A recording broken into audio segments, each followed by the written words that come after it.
हमारे साथ केंद्रीय मंत्री अनुराग ठाकुर जी जुड़ रहे हैं। अनुराग जी, बहुत स्वागत आपका इंडिया टीवी पर हमारे प्रोग्राम कहानी कुर्सी की। हम लोग यही चर्चा कर रहे थे कि इस मैनिफेस्टो की सबसे बड़ी हेडलाइन क्या होगी। आपसे पूछना चाहता हूं मैं।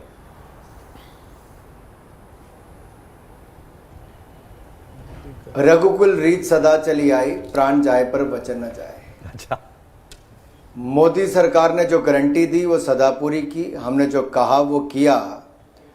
पिछले 10 वर्षों में देश की अर्थव्यवस्था को लड़खड़ाती चरमराती अर्थव्यवस्था से निकालकर दुनिया की 5वीं बड़ी अर्थव्यवस्था बनाया। अब संकल्प लिया है विकसित भारत बनाने का, और उसके लिए देश में हर वर्ग के कल्याण के लिए, अगर मैं कहूं कि 10 सोशल ग्रुप्स के बारे में और 14 सेक्टर्स के बारे में, कुल 24 वर्टिकल्स पर यह विस्तार में संकल्प पत्र लाया गया है। और इसको बड़ी गंभीरता के साथ 15 लाख ऐसे सुझावों को बारीकी में देखकर, जो जनता से आए, ऑनलाइन भी आए, फिजिकली भी आए, पार्टी के वरिष्ठ नेताओं ने, यहाँ तक कि प्रधानमंत्री जी ने अपना बहुत कीमती समय दिया, उसके बाद हम जनता के सामने लाए हैं। जहाँ यहाँ पर गरीब के लिए, युवा के लिए, किसान के लिए, महिला के लिए, हर वर्ग के लिए, वहीं पर हमारे बुजुर्गों के लिए भी जो 70 साल से ज़्यादा हैं, अब उनको भी 5 लाख रुपए का इलाज बिल्कुल मुफ्त मिलेगा। एक बहुत बड़ी जिम्मेदारी मोदी जी ने अपने सिर पे ली है, जहां पर 70 वर्ष से ज़्यादा वालों को 5 लाख का इलाज मुफ्त में मिलेगा। तो वहीं पर भारत में लोगों की थाली में अनाज की कोई कमी न रहे, पौष्टिक आहार रहे, यह हमने सुनिश्चित पिछले कुछ वर्षों में भी किया। अगले 5 साल की गारंटी भी मोदी जी ने दी है। महंगाई पर अंकुश हमने कोविड के बाद लगातार, उसके बाद भी लगाया, पहले भी और आगे भी दाम ना बढ़े उसके लिए लगातार प्रयास जारी रहेंगे। स्टेबलाइजेशन फंड, उसका भी इसमें प्रावधान किया गया है। किसानों की आय बढ़े, हमने, अगर आप तुलना करके देखेंगे, कांग्रेस ने 10 साल में 5.5 लाख करोड़ रुपया खर्च किया था एमएसपी की खरीद के लिए। मोदी सरकार ने पिछले 10 साल में 18,40,000 करोड़ रुपया खर्च किया है। दूसरी ओर 7 एम्स थे तो आज 22 एम्स बनकर तैयार हो गए। 384 मेडिकल कॉलेज थे, आज 706 मेडिकल कॉलेज हैं। 31,000 अगर पोस्ट ग्रेजुएशन की सीटें थी डॉक्टर की बनने की, आज 65,000 हैं। 51,000 एमबीबीएस की सीटें थी, आज 1,01,000 हैं। तो अब कुल मिला के तुलना कीजिए कि 16 आईएम से 23 आईएम हो गए, 12 आईआईटी से 19 आईआईटी हो गए, और 480 यूनिवर्सिटी से बढ़ के 1100 यूनिवर्सिटीज हो गई। अगर 10 साल में मोदी सरकार युवाओं की शिक्षा के लिए कर सकती है, लोगों के स्वास्थ्य के लिए कर सकती है, तो अगले 5 वर्षों में तो कितनी और तेजी के साथ बढ़ेंगे। अनुराग जी, इस मैनिफेस्टो को पढ़ने के बाद हमारे मेहमानों के साथ हैं, सबकी एक राय थी कि इसमें कोई लोक लुभावन वादे नहीं किए गए। ऐसा लग रहा है कि जैसे आप लोग कॉन्फिडेंट हैं, हम सत्ता में लौट रहे हैं, और ये एक कंटिन्यूटी वाला घोषणा पत्र लगता है कि हम हम ये काम करते आ रहे थे, हम इस काम को यूं आगे ले जाएंगे, इस स्तर पर ले जाएंगे। कांग्रेस पार्टी ने, ऐसा लगता है कि अपने मैनिफेस्टो में सब कुछ झोंक दिया। मैं तुलना कर रहा हूं, उन्होंने जैसे 1 लाख रुपया हर गरीब महिला को, 30 लाख नौकरी दे देंगे, एमएसपी की गारंटी किसानों को दे देंगे, मतलब एक झटके में वो सब कुछ देने की बात कर रहे हैं। जैसे राहुल गांधी ने कहा ना, खटाखट खटाखट खटाखट, गरीबी दूर एक झटके में। आपके मैनिफेस्टो में वो नहीं है।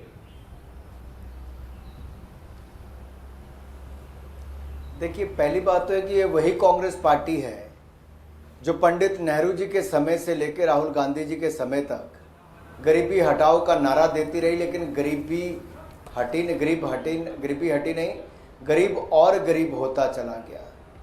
लेकिन मोदी जी ने पिछले 10 सालों में 25 करोड़ गरीबों को अति गरीबी रेखा से बाहर निकाला।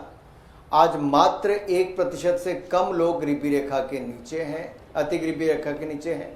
और हमने पिछले 10 सालों में 4 करोड़ के लगभग पक्के मकान बनाए। अगले 5 सालों में 3 करोड़ पक्के मकान और बनाएंगे। हमने 60 करोड़ लोगों को मुफ्त में इलाज दिया आयुष्मान भारत का। अब 70 साल से ज़्यादा वालों को भी, चाहे वो गरीब हो, अमीर हो, ज़रूरतमंद हो, सबको 5 लाख रुपए का इलाज मुफ्त में मिलेगा। कांग्रेस के समय तो लोगों के पास बैंक खाता भी नहीं था, हमने खाते भी खुलवाए। और अब मुद्रा योजना से 20 लाख रुपए तक का लोन बगैर किसी गारंटी और बगैर किसी कोलेट्रल के मिलेगा। इससे रोजगार स्वरोजगार के अवसर और बढ़ेंगे। इसी तरह से ही जो हमने पानी की सुविधा है, लोगों का अधिकतर समय गैस ना होने के कारण जो लकड़ी लेने जाना पड़ता था और पानी लेने के लिए कुएं तक जाना पड़ता था, आज उसमें भी सुधार हुआ। 13 करोड़ नल से जल के कनेक्शन लगे हैं पानी, और 10 करोड़ उज्ज्वला के लाभार्थी में। इससे पता चलता है कि लोगों के जीवन में कितना सुधार आया है। और अब तो पाइप्ड गैस से आपके घर में जब गैस आएगी तो गैस और सस्ती होती चली जाएगी। ये जीवन में सुधार लाने का, सुविधाएं देने का एक जो प्रयास मोदी सरकार ने पिछले 10 सालों में किया जी, आज वो देश के सामने एक रोल मॉडल के रूप में है। देखिए, इन्हीं के कांग्रेस के नेता कहते थे कि कोई आलू खरीदना होगा या टमाटर खरीदना होगा 7.5 रुपए की पेमेंट कैसे करेगा। आज फ्रांस के राष्ट्रपति भी कुल्हड़ में चाय पीते हैं जयपुर में आके, तो डिजिटल पेमेंट यूपीआई भीम से की जाती है। ये भारत दुनिया में 46% डिजिटल पेमेंट करने वाला बन गया है। इसलिए जो हमने इंफ्रास्ट्रक्चर की बात कही, वो डिजिटल हो, फिजिकल हो, ये सारा भारत में अब हम लोग करने जा रहे हैं। रिफॉर्म, परफॉर्म, ट्रांसफॉर्म, ये भी भारत सरकार ने ही किया है जी। ये मोदी सरकार ने 10 साल में किया। और ये जो मैं कह रहा हूं आपको, सोशल, डिजिटल और फिजिकल इंफ्रास्ट्रक्चर, ये लगातार हमने बनाया भी और आगे भी बनाएंगे। आप पूरी तरह कॉन्फिडेंट नहीं कि राहुल गांधी जी चाहे देश का खजाना खोल देने की बात क्यों ना कर दी, उस पर वोटर नहीं जाने वाला? गौरव जी, इन्होंने अगर आप देखेंगे तो पिछली बार भी 72,000 रुपया देने की बात कही थी, लोग नहीं गए क्योंकि वायदे करके भूल जाते हैं, वायदा खिलाफी करते हैं, कांग्रेस की गारंटियां फेल हो जाती, इसलिए इनकी सरकारें भी हिल जाती हैं। चाहे वो राजस्थान की बात है, छत्तीसगढ़ की बात है, वायदे किए पूरे नहीं किए। हिमाचल, कर्नाटक में भी इन्होंने वायदे किए, वो भी पूरे नहीं किए। इसलिए मैं आपसे कहता हूं, लोग इनके ऊपर अब विश्वास नहीं करते। इन्होंने लोगों को छला है 60 सालों तक। देश में एक ही गारंटी चलती है, मोदी की गारंटी, और उस गारंटी की भी पूरे होने की गारंटी है। इसीलिए मैं आपसे कहता हूं कि लोग इनके झूठे वायदों में नहीं आएंगे, बीजेपी के संकल्प पत्र पर जाएंगे, क्योंकि संकल्प से सिद्धि तक ले जाने का काम मोदी जी करते हैं। हर भारतीय की एम्बिशन आज मोदी का मिशन है। ये फर्क पड़ता है जब आपके देश का प्रधानमंत्री पल पल, क्षण क्षण अपना देश के लिए समर्पित करता है, पाई पाई देश की बचाता है, गरीब की भलाई के लिए लगाता है। ये फर्क है। आज 1 करोड़ बहनों को हमने लखपति दीदी बना दिया, अब 2 करोड़ बहनों को और लखपति दीदी बनाने वाले हैं, 3 करोड़ और पक्के मकान बनाने वाले हैं। आप कल्पना कीजिए, कभी आज से पहले हुआ था ऐसा? नहीं हुआ। ये मोदी सरकार में ही संभव हो पाया है। अनुराग जी, 370 देश से हट गया, भव्य राम मंदिर भी बन गया। तो मैं आपको 1-2 उदाहरण देना चाहता हूं। हाँ जी, आप बोलिए, फिर मैं अगला प्रश्न करूंगा। आप बोलिए। क्योंकि देखिए, हमारे देश, किसी भी देश के लिए सुरक्षा बहुत महत्वपूर्ण होती है। कांग्रेस के समय हमारी सीमाएं असुरक्षित थी, सेनाओं को जो सामान चाहिए था वो भी नहीं मिलता था, चाहे गोली बारूद था, स्नो बूट सूट था, शूज थे, या फिर बुलेट प्रूफ जैकेट थी। मोदी सरकार आने के बाद हमारा डिफेंस का बजट भी 3,70,000 करोड़ से बढ़कर 6,87,000 करोड़ रुपया हो गया, लगभग दुगने से ज्यादा हो गया। हमारी सीमाओं पर 6,800 किलोमीटर की सड़कें बना दी गई, नई रेलवे लाइन और हवाई पट्टियां बनाई जा रही हैं। सेना को बुलेट प्रूफ जैकेट से लेकर रफेल जेट और तेजस जैसे फाइटर एयरक्राफ्ट दिए जा रहे हैं, ब्रह्मोस जैसी मिसाइल से लेकर अन्य मिसाइल्स देकर आज भारत की सेना मजबूत सेनाओं में से एक है। आज हम आतंकवाद के खिलाफ कड़ी आवाज भी उठा रहे हैं और कड़ा जवाब भी दे रहे हैं। इसलिए मजबूत सरकार है जो देश की अर्थव्यवस्था भी मजबूत करती, तो सीमा को भी मजबूत करती है, बहनों को करोड़पति और लखपति दीदी भी बनाती है। तो स्टार्टअप्स के माध्यम से दुनिया का सबसे बड़ा तीसरा startup, 3rd largest startup ecosystem Bharat को बनाया। ये हमारे युवाओं की ताकत है। आज हम युवाओं को स्पोर्ट्स से लेके साइंस और स्पेस सेक्टर तक सारे खोल कर दे रहे हैं, ताकि वो नई ऊंचाइयों को छुएं और विकसित भारत बनाने का संकल्प पूरा करें। जी, आपने चूंकि डिफेंस सेक्टर की बात की, तो एक सवाल इसी पर। इंडिया अलायंस के जो पार्टनर्स हैं लेफ्ट, उन्होंने तो कहा है कि हम आएंगे तो देश से जो है वो न्यूक्लियर वेपन्स को एलिमिनेट कर देंगे। उन्होंने कहा 370 हटा देंगे, ये वो वादा कर रहे हैं। 370 रिस्टोर कर देंगे, माफ कीजिएगा। इससे बड़ा दुर्भाग्य क्या होगा कि देश को कमजोर करने का काम इन्होंने पहले भी किया और अब इनके संकल्प इनके घोषणा पत्र में भी वो आता है। ये कैसी सोच है? आप याद करिए, देखिए, भारत को सपेरों भिखारियों का देश, बेगर्स एंड स्नेक चार्मर्स का देश कहते थे, दुनिया की अखबारें छापती थी। अटल बिहारी वाजपेयी जी ने पोखरण विस्फोट किया तो दुनिया का नजरिया बदल गया। थोड़ी देर के लिए इकोनॉमिक सैंक्शन जरूर लगी, लेकिन भारत एक बड़ी शक्ति के रूप में उभरा। अब नरेंद्र मोदी जी के नेतृत्व में लगातार हर मंच पर, चाहे वो काले धन के खिलाफ हो, आतंकवाद के खिलाफ हो, कड़ाई के साथ इन विषयों को हम उठाते हैं। तो दूसरी ओर योग और आयुर्वेद को हम दुनिया भर में और बढ़ाने का काम करते हैं। एक और हम अपने यहाँ पर डिजिटल टेक्नोलॉजी का उपयोग बढ़ाते हैं, तो दूसरी ओर हम new industry 4.0, artificial intelligence, machine learning, इन सब के ऊपर काम करते हैं और उसके लिए भारत नेट जैसा इंफ्रास्ट्रक्चर बनाते हैं जो 2 लाख पंचायतों तक ऑप्टिकल फाइबर नेटवर्क डालना हो, या दुनिया का दूसरा सबसे बड़ा 5G नेटवर्क हमने सबसे कम समय में बिछा दिया। आज बुलेट ट्रेन चाहे हम गुजरात से लेके मुंबई तक लाने की बात करते हो, अब तो नया सपना हमारा है कि नॉर्थ ईस्ट तक भी जाएंगे, साउथ में भी जाएंगे, उत्तर भी जाएंगे, तो हर दिशा में बुलेट ट्रेनें भागेंगी भविष्य में। ये आज नए भारत की सोच है। भारत आगे बढ़ रहा है, लेकिन कांग्रेस की सोच क्या है? देश को कमजोर कैसे करना है, देश के खजाने कैसे खाली करने हैं।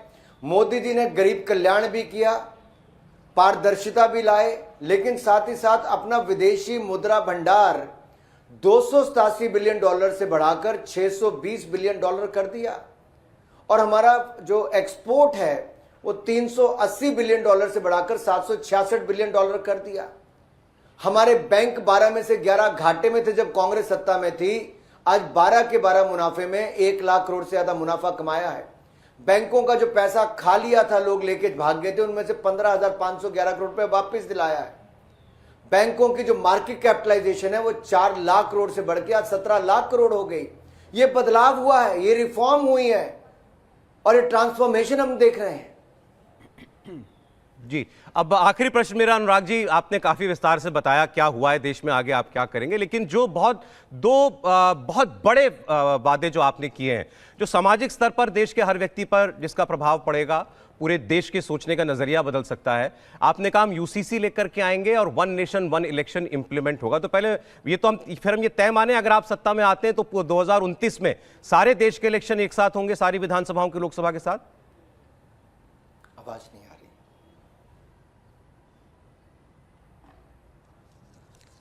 अनुराग जी,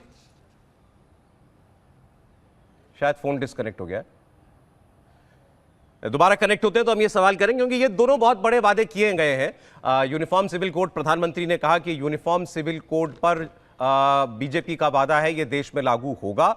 एक स्टेट में लागू हो चुका है, कुछ और राज्य भी इसको करने जा रहे हैं। 1 नेशन 1 इलेक्शन पर कमेटी बन चुकी है, वो अपनी रिपोर्ट भी दे चुकी है, जहां तक मुझे याद है, और राष्ट्रपति को अपनी रिपोर्ट भी दे दी थी, उसको भी इंप्लीमेंट करने की बात है। आपने सुना केंद्रीय मंत्री बड़े विस्तार से बता रहे थे, आपने कहा था कि अच्छा, जुड़ गए शायद दोबारा हमारे साथ। अनुराग जी, मैं आखिरी प्रश्न आपसे ले रहा था, प्रधानमंत्री ने यूसीसी का वादा भी किया, 1 नेशन 1 इलेक्शन की बात भी कही, मतलब आगे 2029 में अगर आप जीत जाते हैं चुनाव तो सारे देश के इलेक्शन, लोकसभा, विधानसभा सब एक साथ होंगे?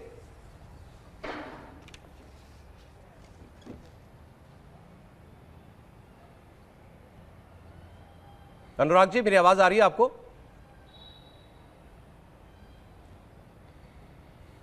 नहीं, उन तक आप आवाज पहुंच नहीं। राव जी, आप बोलिए। देखिए, अनुराग जी जो बोल रहे थे, अगर मैं डेटा भी देखूं तो मैं एक डेटा वैसे ही देख रहा था कि आखिर गरीबी किस तरह से कम हुई है।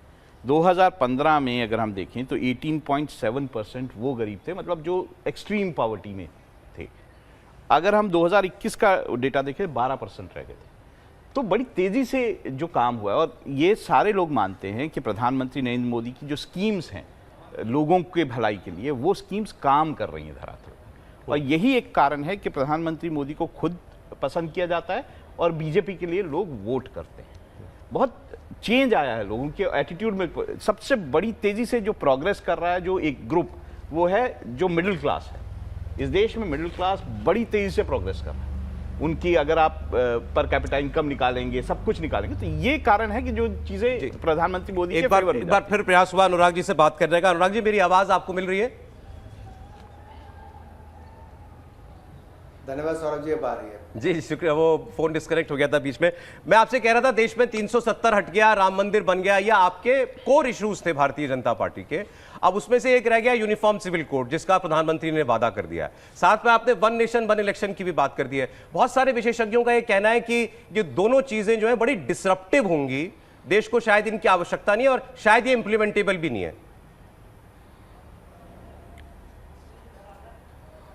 मुझे लगता है ऐसा बिल्कुल नहीं सोचना चाहिए, क्योंकि जब हमने 1950 से इस बात को कहा कि एक देश में 2 संविधान, 2 निशान, 2 प्रधान नहीं चल सकते, तब भी लोग कहते थे आर्टिकल 370 35A हटने से कश्मीर में खून की नदियां बह जाएंगी। आज मैं आपको कहना चाहता हूं, कश्मीर में पथराव बंद हो गया। जो सिविलियन डेथ्स हैं, नागरिकों की हत्या है, उसमें 81% की गिरावट आ गई। सेना की हत्या में 50% की गिरावट आ गई। देश में पिछले 10 सालों में 76% गिरावट नक्सलवादी हमलों में, हिंसा में आई है, और 11 पीस एकॉर्ड नॉर्थ ईस्ट में हुए हैं। हम शांति चाहते हैं, लेकिन साथ ही साथ देश को मजबूत करना चाहते हैं। ये जो आपने दोनों बातें कही, यूसीसी की भी, इससे कुछ नहीं, ये तो एक समान नागरिकता की हम बात करते हैं। और मैं आपको एक बात कहना चाहता हूँ, ये भय और भ्रम लोगों ने CAA पे भी फैलाने का प्रयास किया, जब उन्होंने साफ तौर पे कहा कि नागरिकता देने का कानून है, जो 2014 से पहले आए हैं, तब भी लोगों ने भ्रम फैलाने का प्रयास किया। लेकिन हम, सौरभ जी, प्रयास करेंगे लोगों में और जागरूकता हो। अभी एक राज्य उत्तराखंड में यूसीसी आया है, आने वाले समय में आप देखेंगे कई और राज्यों में हो सकता है यूसीसी आए। भारतीय जनता पार्टी ने जो कहा वो आज तक करके दिखाया है जी। One nation one election, one nation one tax, ये जीएसटी से पहले भी कई प्रश्न चिन्ह खड़े करते थे कि वन नेशन वन टैक्स से क्या होगा। मैं आपको इतना ही कहूंगा, आज लोग ईमानदारी से टैक्स देते हैं, आपका टैक्स कलेक्शन दुगना हो गया। 95,000 करोड़ रुपया था जीएसटी कलेक्शन कोविड से पहले, आज 1,66,000 करोड़ रुपया हर महीने होता है। आप कल्पना कीजिए, देश में ज्यादा टैक्स आता है तो ज्यादा विकास भी हो रहा है जी। इसीलिए वन नेशन वन इलेक्शन पैसे ही बचाएगा और समय भी बचाएगा, विकास भी करवाएगा जी। बहुत शुक्रिया अनुराग ठाकुर जी, आपने हमारे लिए समय निकाला। आज व्यस्त दिन है आप लोगों के लिए, बहुत धन्यवाद आपका।